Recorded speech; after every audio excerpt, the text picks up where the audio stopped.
ایک جیب کترا ہو گیا اور ایک لمز کا نام چوری کرنے والا ہو گیا۔ اس کے بارے میں قادیانی بھی بہت شور مچاتے ہیں، بی بی سی کا، وائس آف امریکہ کا، ڈوچے ویلے کا، ان کا تو رونا ہی نہیں بند ہوتا نا۔ کیا یہ قادیانی کا حق ہے؟ فائز عیسیٰ کے کیس سے ایک بات مزید کھل گئی، کیا ملک پاکستان کا رہنے والا منشیات کی تجارت کر سکتا ہے چونکہ وہ آزاد ہے تجارت میں؟ جی اگر بڑا بندہ ہے تو پھر کر سکتا ہے۔ دھوکہ پہلے بھی موجود تھا اور دھوکہ قانون آنے کے بعد بھی موجود رہے گا، اور اگر آپ فاضل جج صاحبان کے ریمارکس، ان کے تاثرات پڑھیں تو آپ کو حیرت ہوگی کہ یہ آرٹیکل 20 سے ٹکراتا ہے، آپ کے اپنے قانون میں بھی ایک آرٹیکل ہے، اس پہ پھر کیا موقف ہے؟ تیسر صاحب، یہ جو رونا ہے نا، اس رونے میں پہلا درجہ رونے کا تو یہ ہے کہ یہ عالمی طاقتیں، مغربی میڈیا اور پھر خود قادیانی۔ لیکن آپ بھی جانتے ہیں کہ قادیانیت بس کرندہ نہ نہیں، اس پہ پھر ایک اور اعتراض پیش کرتے ہیں وہ۔ آپ قتل کمرے میں کریں یا قتل چوک میں کریں، قتل جرم ہے۔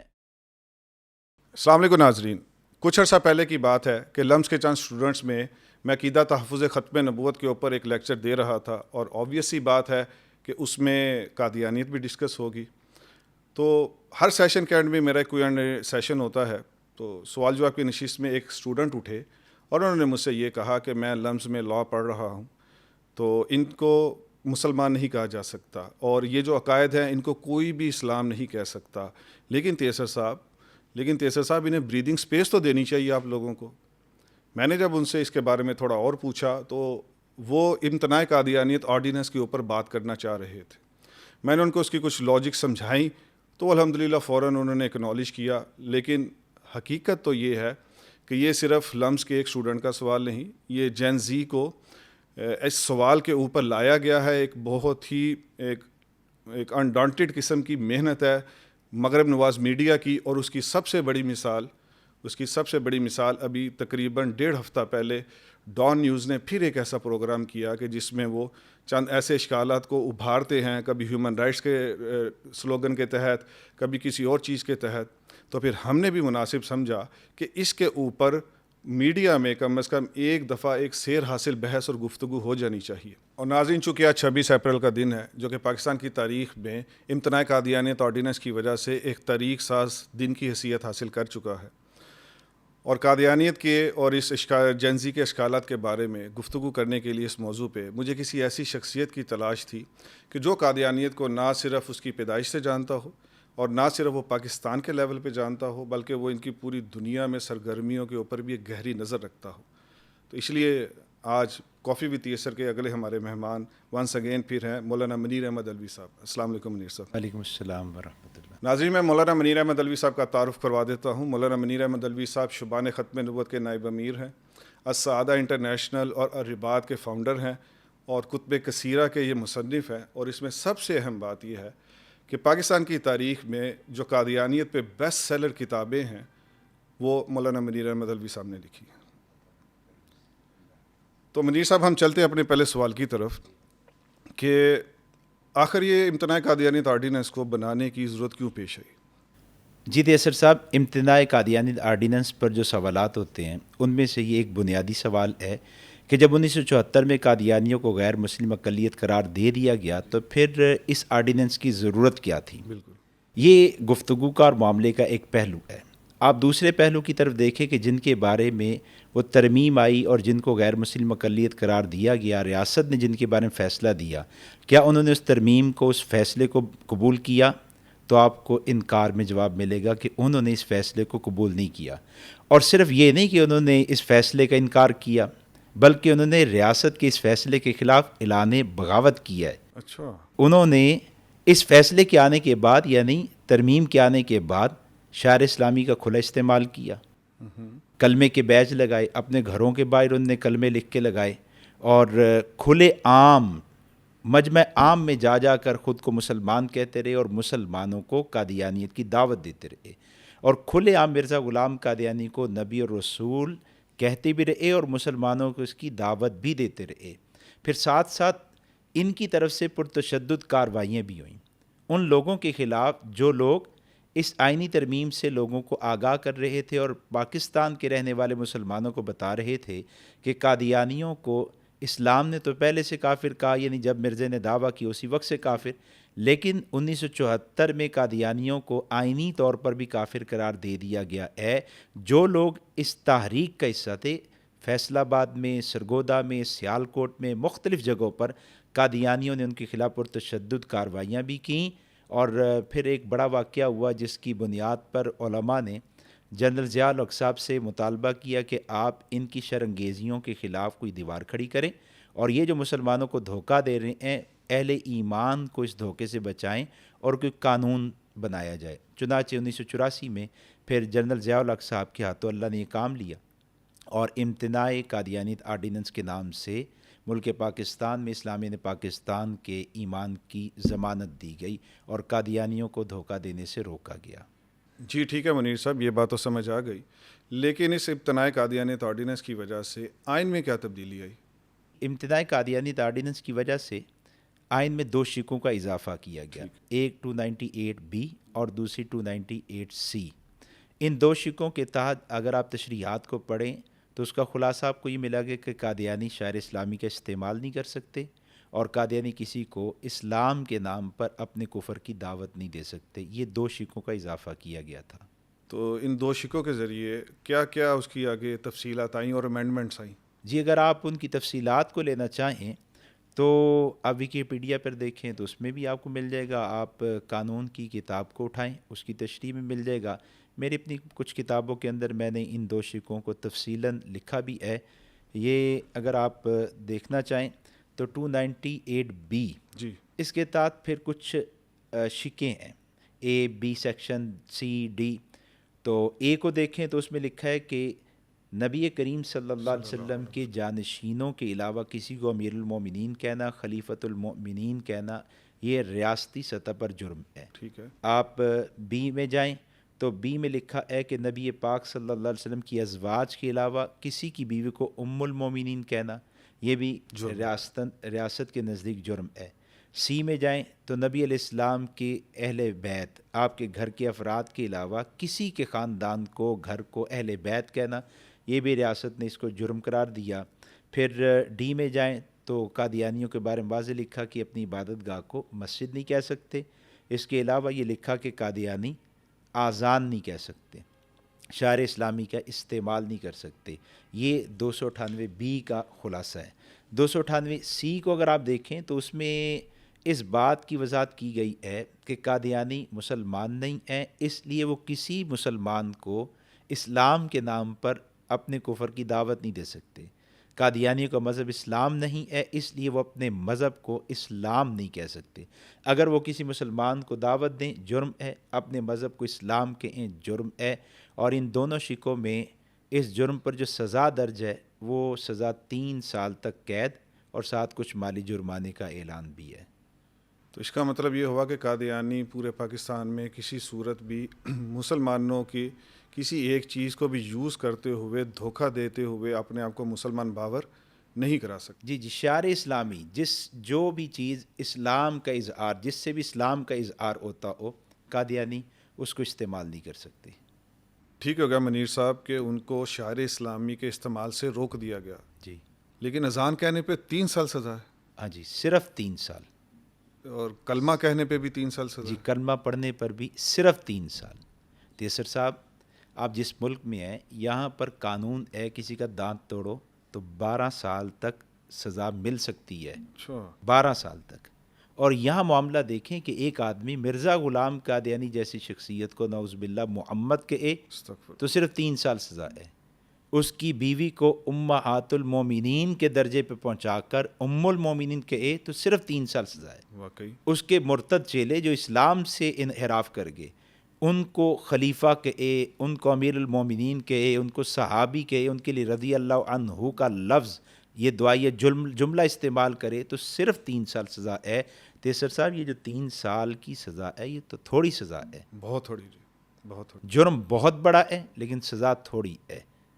تو منیر صاحب اس کے اوپر پھر ساتھ ہمیں یہ بھی چلتے ہوئے بتا دیجئے کہ کیا یہ آرڈیننس کوئی اپنی قانونی عمر طے کر کے تو اس کے بعد کوئی آئین کا حصہ بنا، قانون کا حصہ بنا؟ یہ اہم سوال ہے۔ صدارتی آرڈیننس کی عموماً مدت 90 دن ہوتی ہے، تو جنرل ضیاء صاحب نے جب یہ صدارتی آرڈیننس جاری کیا ہے اور اس کو نافذ کیا گیا ہے، اس کے بعد پھر اس کو باقاعدہ پارلیمنٹ میں لایا گیا اور باقاعدہ ان تمام مراحل سے گزارا گیا ہے جن مراحل سے کوئی بھی قانون گزرتا ہے.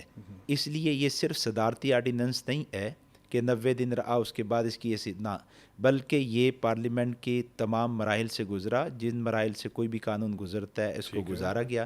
اب یہ باقاعدہ پاکستان کے قانون کا حصہ ہے. جیسے دیگر قوانین بنے اسی طرح یہ قانون بھی اسی طرح انہی مراحل سے یہ قانون بھی گزرا اور ہمارے آئین کا حصہ بنا ہے.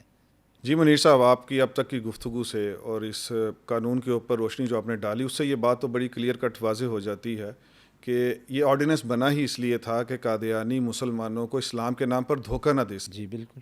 اور اس کے بارے میں قادیانی بھی بہت شور مچاتے ہیں، اور BBC کا، وائس آف امریکہ کا، ڈوچے ویلے کا، ان کا تو رونا ہی نہیں بند ہوتا نا. ابھی کراچی میں بھی ایک واقعہ ہوا کہ مینار محفوظ کیے گئے، تو اس وقت بھی یہ انٹرنیشنل میڈیا کا رونا ہی نہیں بند ہوا. وہ رونا ذرا سن لیجئے اور اس کا ہمیں پھر ایک لاجیکل آنسر دے دیجئے. وہ رونا یہ ہے کہ 84 کے قانون سے پہلے جو ان کی عبادت گاہیں بنی ہیں تو ان کو آپ کیوں پھر مسمار کرتے ہیں اور ان کو کیوں وہاں اسلامی شعار کو محفوظ کرتے ہیں آپ؟ تیسر صاحب، یہ جو رونا ہے نا، اس رونے میں پہلا درجہ رونے کا تو یہ ہے کہ یہ عالمی طاقتیں، مغربی میڈیا اور پھر خود قادیانی وہ صدارتی آرڈیننس کو، امتناع قادیانی آرڈیننس کو سرے سے مانتے ہی نہیں ہیں. بالکل. ہمارے لوگوں کے ذہنوں میں بھی سوالات ڈالے جاتے ہیں، ہم سوالات کا جواب دے دیتے ہیں، اپنوں کا ذہن مطمئن ہو جاتا ہے. لیکن پھر یہ سوال کیا جاتا ہے کہ جناب جو عبادت گاہیں، جو مینارے 1984 کی آرڈیننس آنے سے پہلے ہی موجود تھے تو آپ تو اس کے خلاف بھی کارروائی کرتے ہیں. اصل وہ پہلے درجے پر ہیں، لیکن پھر یوں سمجھے توأن و کرأن وہ دوسرے درجے پر جاتے ہیں کہ چلو جو پہلے سے موجود ہیں ان کو تو باقی رہنے دیا جائے. تو اس سلسلے میں میری گزارش یہ ہے کہ جب قانون بن جاتا ہے تو پھر قانون سے پہلے اور قانون کے بعد اس چیز کو نہیں دیکھا جاتا، بلکہ قانون بننے کی غرض کیا ہے، اس غرض کی بنیاد پر قانون پر عمل درآمد کیا جاتا ہے. مثال کے طور پر ملک پاکستان میں ایک وقت ایسا گزرا کہ اسلحہ رکھنا اس کی عمومی اجازت تھی. ٹھیک ہے. پھر قانون بنا کہ بھئی اجازت اس کو ہوگی جس کے پاس لائسنس ہوگا. اب ایک آدمی اپنا اسلحہ لے کے آیا اور کہے کہ جناب یہ قانون جب بنا ہے میرے پاس تو اسلحہ پہلے سے موجود ہے، بہت خوب، تو مجھے تو اجازت ہونی چاہیے، میں اسی طرح اسلحے کو لہراؤں اور لے کر پھروں. تو اس کو کہا جائے کہ جناب یہ اسلحہ رکھنے کی لائسنس کی وجہ، سبب، حکمت یہ ہے کہ تاکہ دوسرے مسلمانوں کی جان محفوظ رہے اور ملک کے اندر لا اینڈ آرڈر کا مسئلہ پیدا نہ ہو، بدامنی نہ ہو. تو وہ جو حکمت ہے، جو سبب ہے، جو لاجک ہے، وہ تو اس میں بھی، اس صورت میں بھی موجود ہے. لہٰذا یہ اسلحہ پہلے کا ہو یا بعد کا ہو، آپ کو اسلحہ رکھنے کی لائسنس کی ضرورت ہے. بلکہ آپ یہ دیکھیں بھٹو کے دور میں غالباً شراب چلتی تھی، پھر قانون آ گیا تو اب کوئی آدمی شراب کی بوتل لے کے باہر آئے اور کہ جناب یہ جو شراب کی بوتل ہے یہ تو بھٹو کے دور کی میرے گھر میں پڑی ہے، لہٰذا مجھے کھلے عام پینے کی اجازت دی جائے، تو اجازت نہیں دی جائے گی. ایک آدمی اپنی فیکٹری کو لے کے آ جائے، پیش کرے کہ جناب یہ جو میری فیکٹری ہے جس میں شراب بنتی ہے یہ تو بھٹو کے دور کی ہے، یعنی اس وقت کی ہے جب قانوناً شراب کی اجازت تھی، تو لہٰذا اس کو چلنے دیا جائے. تو کہا جائے گا نہیں جناب اس سے شر پھیلتا ہے، لوگوں کو نقصان ہوتا ہے. بلکہ ابھی حالیہ دیکھیں، پنجاب حکومت نے قانون پاس کیا کہ جو ناجائز تجاوزات ہیں، جن لوگوں نے سرکاری جگہوں پر اپنی عمارات کھڑی کی ہوئی ہیں تو اس کے خلاف ایک کارروائی ہوئی. اب وہ آدمی اگر یہ کہ جناب یہ جو میں نے آپ کے روڈ پر، آپ کی جگہ پر عمارت بنائی ہے یہ تو جناب آپ کے بل آنے سے اور آپ کے قانون بننے سے پہلے کی ہیں، تو اسے بھی جواب میں یہ کہا جائے گا جناب آپ نے ریاستی جگہ پر بنایا، اصل آپ کا جرم پہلے موجود تھا، قانون اگرچہ نہیں تھا، اب قانون بن گیا ہے تو آپ کو یہ ناجائز تجاوزات ختم کرنی ہوں گی، ریاست کو ریاست کا حق دینا ہوگا. قادیانیوں پر جو پابندیاں لگائی گئی ہیں، قادیانیوں کے خلاف جو صدارتی آرڈیننس آیا ہے، اس کی وجہ وہی جو آپ بیان کر چکے کہ مسلمانوں کو دھوکے سے بچانا. وہ دھوکے سے بچانا، دھوکہ پہلے بھی موجود تھا اور دھوکہ قانون آنے کے بعد بھی موجود رہے گا اگر آپ قادیانیوں کو اجازت دیں کہ جناب جو پہلے کی عبادت گاہ ہے وہ پہلے کی باقی رکھیں. وہ دھوکہ تو اس عبادت گاہ سے پھر وہ وجہ تو پھر بھی پائی جائے گی. اس لیے یہ تو عقلی طور پر بھی بندے کو بات سمجھ میں آتی ہے کہ جو قانون بن جاتا ہے تو اس پر عمل درآمد ضروری ہوتا ہے، جرم پہلے کا ہو یا جرم بعد میں کیا جا رہا ہو. جرم موجود ہو تو قانون اپنی حرکت میں آئے گا اور قانون اس کے خلاف کارروائی کرے گا۔ ویری لاجیکل منیر صاحب۔ چلیں اب آپ نے بات کا رخ ادھر ہی پھیر دیا ہے کہ ان تینوں کا گٹھ جوڑ، یعنی قادیانی بھی واویلا کرتے ہیں، جی بالکل۔ تو میرا اگلا کویشچن بھی اسی ان تینوں کے گٹھ جوڑ سے جڑا ہوا ہے۔ جی اس قانون کے اوپر پھر انہوں نے ایک اور چھکا مارنے کی انٹرنیشنل کوشش کی ہے، اس میں وہ خود بھی واویلا کرتے ہیں، عالمی طاقتوں کا بھی واویلا اس پہ موجود ہے، اور مغربی میڈیا کا تو رونا آپ کو پتہ ہی ہے کہ وہ موجود ہے جی۔ کہ یہ انسانی حقوق کی خلاف ورزی ہے۔ تو اس کے بارے میں آپ کا کیا موقف ہے پھر؟ امتناع قادیانی آرڈیننس کی وجہ سے قادیانیوں کے کون سے بنیادی انسانی حقوق پامال ہوتے ہیں؟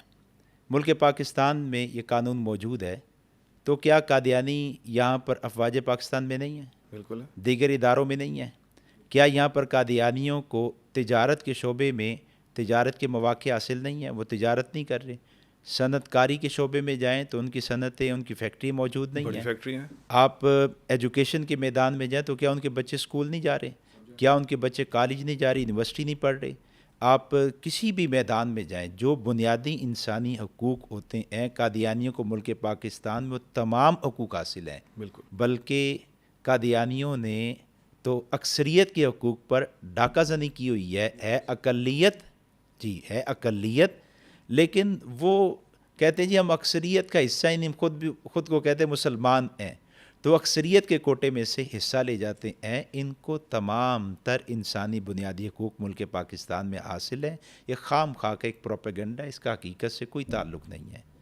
چلیں وہ یہ کہتے ہیں کہ مذہبی حقوق ہمارے جو ہے نا وہ پامال ہو رہے ہیں۔ اچھا، پھر بنیادی انسانی حقوق سے ہٹ کر اگر وہ مذہبی حقوق کی بات کریں تو میرا ایک سادہ سا سوال ہے، کیا قادیانی کا حق ہے کہ وہ مرزا غلام قادیانی کو محمد الرسول اللہ کہیں؟ نعوذ باللہ۔ اگر وہ محمد الرسول اللہ ہے تو یہاں کے رہنے والے 20 کروڑ مسلمان پھر نبی علیہ السلام کو کیا کہیں؟ کیا یہ قادیانیوں کا حق ہے کہ وہ مرزا غلام قادیانی کی مرتدہ زوجہ بیوی کو ام المومنین کہہ کر سید عائشہ و سیدہ خدیجہ کے مقام کا کہیں؟ کیا یہ قادیانیوں کا حق ہے کہ مرزا غلام قادیانی کو ماننے والوں کو اصحاب رسول کہیں، صحابہ کہیں؟ بالکل۔ کیا یہ ان کا حق ہے کہ وہ کافر ہونے کے باوجود شعر اسلامی کا استعمال کریں؟ کیا ان کا حق ہے کہ اپنی عبادت گاہوں کو مسجد کے؟ بھئی جب انہوں نے یہ اعلان کر دیا ہے کہ ہم نے مرزا غلام احمد قادیانی کو مان لیا، اس کے لائے ہوئے مذہب کو مان لیا، تو پھر اپنے مذہب کے لیے، اس کی پہچان کے لیے، اس کی شناخت کے لیے اپنی علامات کو طے کریں۔ ہماری علامات کیوں کی چوری کرتے ہیں؟ اس کی مثال دیکھیں، جناب سپریم کورٹ کے مقابلے میں ہم ایک عمارت بنائیں اور اس پر بورڈ لگا دیں یہ سپریم کورٹ ہے، تو کیا اجازت ہوگی؟ توبہ کریں۔ پھر ہمیں پکڑا جائے، آپ کو پکڑا جائے اور کہا جائے کہ جناب آپ نے یہ کیا کیا، تو ہم کہ ہمارے بنیادی حقوق اور مذہبی حقوق یا انسانی حقوق کو پامال نہ کرو، تو کہیں گے دھوکہ دینا آپ کا حق نہیں ہے، دھوکہ دینا آپ کا حق نہیں ہے، وہ سپریم کورٹ نہیں ہے۔ آپ جناب ایک یونیورسٹی ہے، اس کے مقابلے میں اسی نام کی یونیورسٹی بنا لیں، تو کیا یونیورسٹی والے اجازت دیں گے؟ اگر آپ کے میں آزاد ہوں تو کہا جائے کہ جناب آپ آزاد تو ہیں، ریاست کے شہری بھی ہیں، لیکن دھوکہ دینا آپ کا حق نہیں ہے۔ بلکہ ایک سادہ سا مثال سے ہم بات سمجھتے ہیں، ایک جیب کترا گرفتار ہوا، جج صاحب کے پاس پہنچا اور جج صاحب کو کہ جناب آپ کی ریاست اور آپ کے قانون نے میرے حقوق پہ ڈاکہ ڈالا ہے، تو جج صاحب پوچھیں گے بھائی کیسے حقوق پہ ڈاکہ ڈالا ہے؟ وہ کہ جناب میں نے اتنی مار کھائی، مار کھا کھا کے میں نے جیب کاٹنے کے فن کو سیکھا، جب میں ماہر ہو گیا تو میں جیبیں کاٹ کاٹ کے اپنے گھر میں بچوں کے لیے راشن پانی کا انتظام کرتا رہا۔ آپ کے یہ انتظامی ادارے نے مجھے پکڑا ہے، پولیس نے پکڑا ہے، آپ کے سامنے پیش کیا ہے، تو آپ کا یہ قانون میرے حقوق اور میرے بیوی بچوں کے حقوق کو پامال کرتا ہے۔ تو جج صاحب جواب میں یہی بات کہیں کہ جناب آپ کو کس نے کہا کہ یہ قانون آپ کے حقوق کو پامال کرتا ہے، اور یہ آپ کو کس نے کہا کہ کسی کی جیب کاٹنا یہ آپ کا حق ہے؟ جناب یہ قانون دوسروں کے حقوق کا ضامن ہے، یہ آپ کے حقوق کو نہ پامال کرتا ہے اور نہ ہی آپ کا حق ہے کہ آپ دوسروں کی جیبیں کاٹ کے گھر چلائیں۔ یہ قانون تو دوسروں کے حقوق کا ضامن ہے۔ جیسے جج نے یہاں جواب دیا ویسے یہاں بات ہے کہ یہ جو قوانین بنے ہیں یہ قادیانیوں کے حقوق کی پامالی کا نام نہیں ہے، یہ یہاں کے رہنے والے مسلمانوں کے حقوق کے تحفظ کا نام ہے، یہ مسلمانوں کی حفاظت کی ضمانت کے قوانین ہیں۔ میں اس پر اگر اجازت دے تو ایک اور مثال سے بات عرض کروں۔ ایک برانڈ پاکستان میں مشہور ہو جائے، ٹھیک ہے، ایک برانڈ مشہور ہو گیا، لوگوں نے اس کو دیکھا، لیا، فائدہ، چیز اچھی تھی، استعمال میں آ گئی، چل پڑی۔ اب ایک آدمی نے اور اسی طرح کی ایک چیز کو لانچ کیا، لیکن نام وہ رکھا جو اصل برانڈ کا تھا، بالکل ڈبی بھی وہی ہے، آگے اندر چیز بھی وہی ہے، اسی طرح کی ہے، لیکن مٹیریل وہ نہیں ہے، مٹیریل 2 نمبر ہے۔ اس نے بھی لانچ کیا۔ اب وہ جو پہلی کمپنی اس پر اثر پڑا، وہ جناب عدالت تک پہنچے ہیں اور انہوں نے کہا ہے کہ یہ تو 2 نمبری ہے۔ اب یہ صاحب 2 نمبر جو ہیں، یہ کہ جناب میں نے اپنا برانڈ بنا دیا ہے، نام رکھ دیا ہے، اب ان کو کہیں کہ یہ اپنے برانڈ کا نام بدلیں، تو جج کہے گا نہیں نہیں نہیں، آپ کو اپنے برانڈ کا نام بدلنا ہوگا، وہ تو اصل ہے، وہ تو پہلے سے ہے، آپ 2 نمبر ہیں۔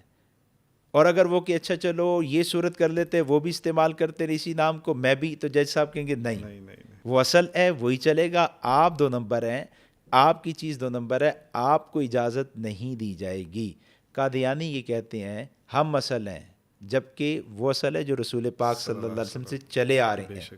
پھر قادیانی کہتے ہیں اچھا چلو ٹھیک ہے، تم ہمیں اصل نہیں مانتے نا، اور خود اس حق سے دستبردار نہیں ہوتے، تو پھر اس طرح کرو کہ تم بھی اپنی عبادت گاہ کو، مسجد کو ہم بھی کہیں، تم بھی نبی علیہ السلام کو، محمد کو، ہم مرزا قادیانی کو محمد کے، تم بھی یہی کلمہ پڑھو، ہم بھی یہی کلمہ پڑھتے ہیں، تم بھی اس کتاب کو، قرآن کو، ہم اپنی کتاب کو قرآن کہیں، تم بھی اپنی مقدس ہستیوں کو، صحابہ، ام المومنین، اس طرح کے القابات دو، ہم بھی اپنوں کو دو، تو دونوں چلیں۔ تو ریاست نے کہا نہیں، اصل ہے، نقل کو اصل کی جگہ نہیں چلنے دیا جائے گا۔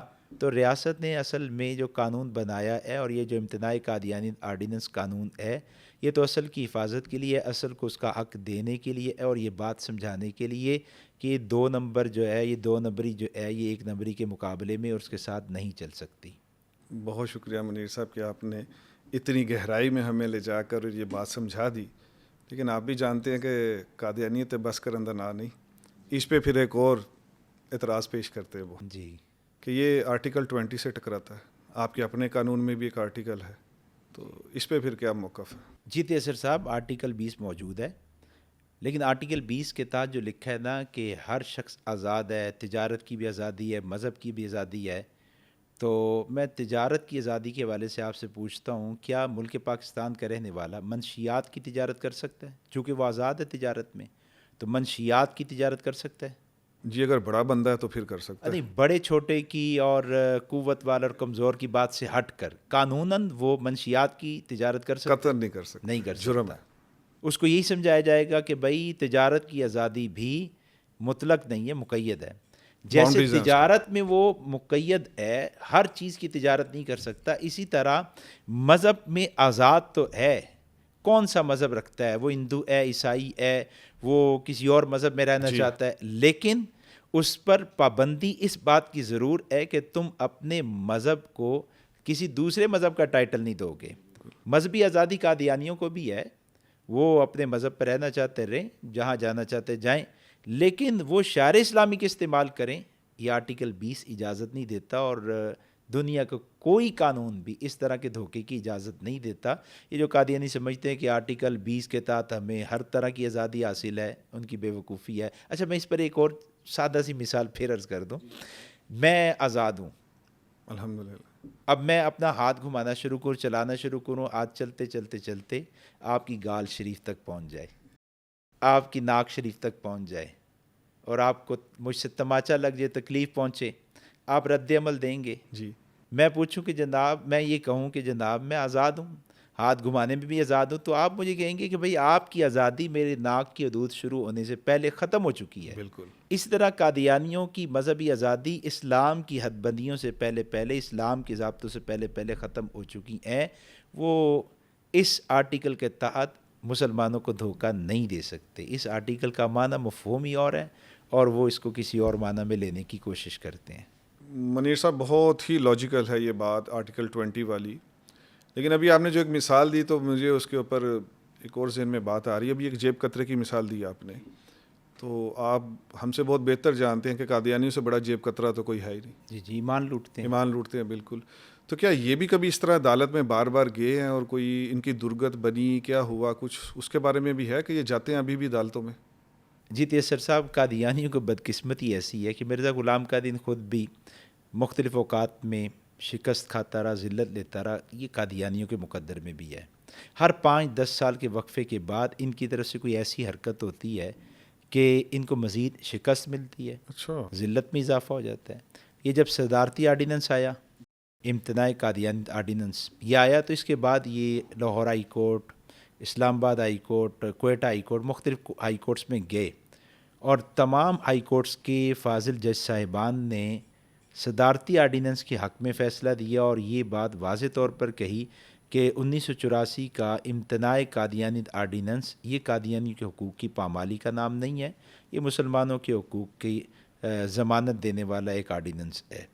اس کے بعد یہ آگے بھی گئے، سپریم کورٹ تک پہنچے. 1993 میں پھر کوئی مسئلہ بنا اور یہ دوبارہ سپریم کورٹ تک پہنچے.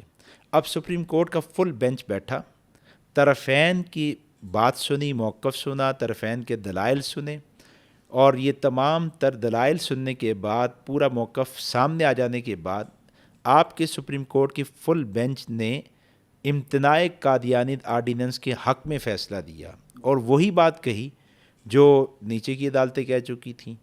اور اگر آپ فاضل جج صاحبان کے ریمارکس، ان کے تاثرات پڑھیں تو آپ کو حیرت ہوگی کہ آپ کو ان کے تاثرات میں یہ بات ملے گی کہ انہوں نے لکھا کہ ہر ایک قادیانی اپنے عقائد کی وجہ سے سلمان رشدی ہے. سلمان رشدی کو آپ بخوبی جانتے ہیں کہ کتنا بڑا گستاخ ہے، بہت بڑی ذلت میں لے رہے ہیں جی. اور یہ کیا کہہ رہے ہیں، ہر خاطر. اور کہنے والا کون ہے؟ یہ کسی شہزادہ نشین نہیں ہے، کوئی پیر کے جانشین ہو، یہ کسی دارالفتہ میں بیٹھنے والے مفتی نہیں ہیں، کسی ممبر پر بیٹھنے والے خطیب امام نہیں ہے. یہ تو اصلی تعلیمی اداروں سے پڑھے ہوئے لوگ، اور جیسے مفتی ایک غیر جانبدارانہ منصب پر بیٹھا ہوتا ہے، ایسے ہی جج بھی ایک غیر جانبدارانہ منصب پر بیٹھا ہوتا ہے. غیر جانبدار لوگ ہیں، اور یہ ان کے عقائد پڑھنے کے بعد کہہ رہے ہیں کہ ہر ایک قادیانی، صرف مرزا قادیانی نہیں، ہر ایک قادیانی اپنے عقائد کی بنیاد پر سلمان رشدی ہے.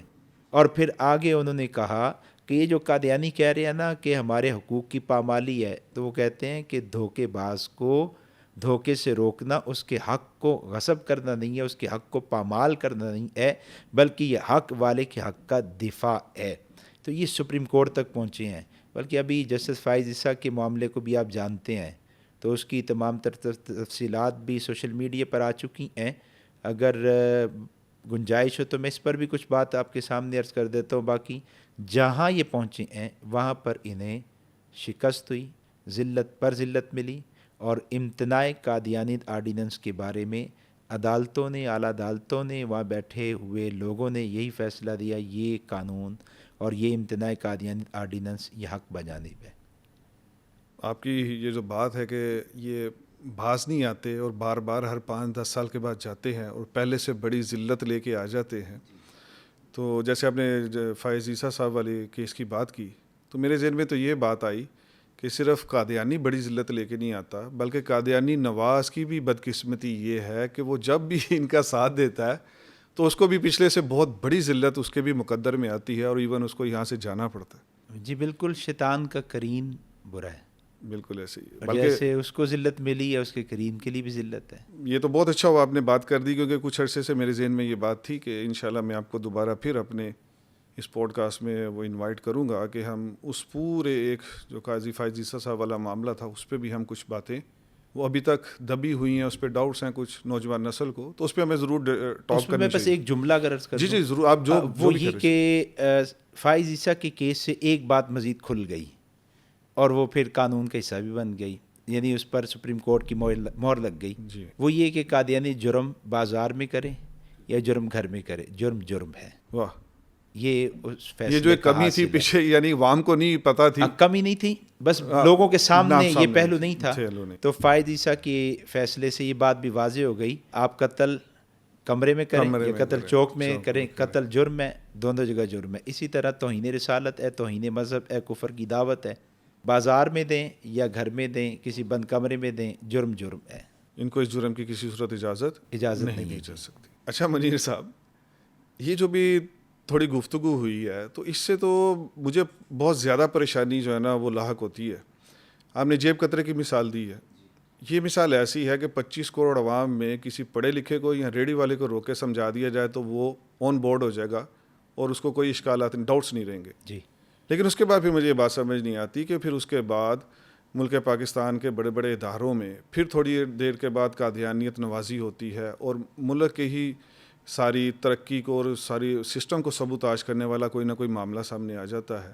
تو یہ اتنی موٹی موٹی باتیں ہیں اور پھر اتنے گیپس ہیں کہ کبھی کریکولم ڈیولپ کرتے ہوئے قادیانیت کا نام آ جاتا ہے اور آپ کو کبھی کسی اور شعبے میں اس کا وہ ذکر سننے کو ملتا ہے. پھر اس کو بھی چھوڑے, میڈیا میں ہر 5-6 ماہ کے بعد ان کو ایک بہت بڑا مظلوم اور ڈپکٹ کرنے کا ایک شوشہ چھوڑ دیا جاتا ہے. جی جی, اس کو میں بہت عرصے سے سمجھنا چاہ رہا ہوں کہ اصل میں گیپ کہاں ہے. کیا جو اس طرف والے ذمہ دار ہیں وہ ذمہ داری نہیں صحیح کر پا رہے, یا ادھر غدار زیادہ ہیں؟ یہ گیپ کو حل کریں. ہمیں یقین جانے یہ عوام بہت پوچھتی ہے یہ سوال. تیسر صاحب, اس میں پہلی گزارش تو یہ ہے, قادیانیت عالمی کفر کا بغل بچہ ہے. پوری دنیا کا کفر اس کو پروموٹ کرتا ہے. اب دنیا کے کسی ملک میں چلے جائیں, صرف پاکستان نہیں, دنیا کے کسی ملک میں چلے جائیں تو آپ کو ریاستی سطح پر بھی ان کی سرپرستی نظر آئے گی. اور وجہ بین الاقوامی قوتیں جو دنیا کے دیگر معاملات میں مداخلت کر رہی ہیں اور اثر انگیزی رکھتی ہیں, وہ قادیانیت کے حوالے سے بھی معاملات میں مداخلت کرتی اور اپنا اثر چھوڑتی ہیں. تو یہ جو آپ دیکھتے ہیں نا میڈیا پر اور اسی طرح نصاب میں اور دیگر معاملات میں مداخلت ہوتی ہے اور پھر آوازیں اٹھتی ہیں, یہ اصل میں عالمی کفر ہے, عالمی طاقتیں ہیں جو دباؤ ڈالتی رہتی ہیں. ان کے اس فتنے سے اور اس طبقے سے مفادات وابستہ ہیں, اس کے لیے وہ آواز لگاتے رہتے ہیں. اور دوسری طرف مسئلہ یہ ہے کہ ہمیں کچھ نہ نظریاتی محنت کرنی ہے, ہمیں کچھ فکری محنت کرنی ہے, ہمیں کچھ سنجیدگی کے ساتھ کام کرنے ہیں. ان میں ایک کام اپنے طبقے کو اپنے عقائد تفصیل کے ساتھ سمجھانا, ٹھیک ہے, اپنا موقف پوری طرح سمجھانا, اور یہ جو سوالات ہوتے ہیں ان سوالات کے جوابات دے دینا. اگر آپ اپنے طبقے کو اپنا موقف نہیں دے پائیں گے, سوالات کے جوابات نہیں دے پائیں گے, تو پھر معاملات ایسے بگڑتے رہیں گے. جگہ جگہ سے آپ کو سوالات, وہ محنت کر رہے ہیں, سوالات ڈال رہے ہیں, تو ایسا طبقہ آپ کے سامنے آتا رہے گا. اور پھر صرف ایک طبقہ نہیں ہے, یہاں جو ریاستی ادارے کے جتنے بھی طبقات ہیں وہ انتظامیہ ہے, اسے چاہیے اپنی ذمہ داری ادا کرے, قانون بنا ہے, جہاں خلاف قانون سرگرمیاں ہوں بر وقت کارروائی کرے. عدالتیں ہیں تو عدالتوں کو چاہیے قانون کے موافق جلد عمل درآمد کرے اور ان کو سزائیں دیں. اور پھر تیسرا مسئلہ وہ یہ کہ جو مذہبی لوگ ہیں اور مذہبی تنظیمیں ہیں, میں پہلے بھی عرض کر چکا, ابھی میں نے عرض کیا کہ مذہبی تنظیموں کو, مذہبی اداروں کو فکری نظریاتی سنجیدگی کے ساتھ محنت کرنی ہے, اپنے موقف کو پوری طرح سمجھانا ہے, اور جو سوالات اعتراضات ہیں وہ سوالات اعتراضات کے جوابات دینے ہیں. اور چوتھی جو بڑی اہم بات ہے جی, وہ یہ کہ جس میدان میں جس انداز سے قادیانی اور ان کے ہم نوا اتر کر محنت کر رہے ہیں, اسی میدان میں اسی انداز سے اتر کر محنت کرنے کی اشد ضرورت ہے. اور ان کا میدان وہ لمز ہے, یعنی وہ نوجوان طبقہ ہے, ان کا میدان یونیورسٹی ہے, کالج ہے, اسکول ہے.